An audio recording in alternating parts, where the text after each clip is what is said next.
Najib has also pleaded not guilty to 3 charges for criminal breach of trust and 1 charge for abuse of power that were leveled against him last month.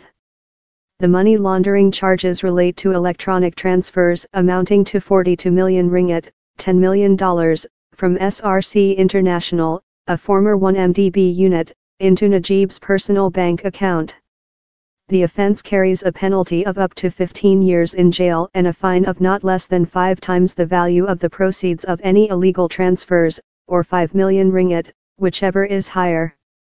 Najib was accompanied by his children as he arrived at the courthouse in a 4-car motorcade. He left after the proceedings without speaking to the media. SRC, created in 2011 by Najib's government to pursue overseas investment in energy resources, was a unit of 1MDB until it was moved to the Finance Ministry in 2012. When asked if he thinks the case was a witch hunt, Shafi said, "My client and I hope that's not the case." High Court Judge Mohammed Nazlan Maud Ghazali said a decision on when the trial begins, and on a gag order issued last month to stop public discussion of the case, would be made on Friday.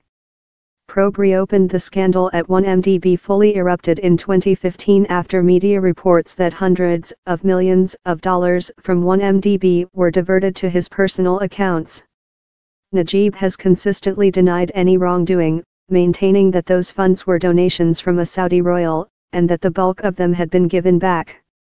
Reopening the investigations into 1MDB after Najib lost power, Malaysian anti-graft officers have revealed how their earlier investigations were obstructed by Najib's government. SRC has been the initial focus of Malaysian investigators as all the suspicious transactions involving it went through Malaysian entities, unlike other 1MDB-related transactions that went through foreign banks and companies. Earlier this week, Indonesia handed over to Malaysia a $250 million super yacht that had been impounded following claims by the U.S. Department of Justice that it was purchased by fugitive Malaysian financier Loh Teik Jo with funds siphoned off from 1MDB.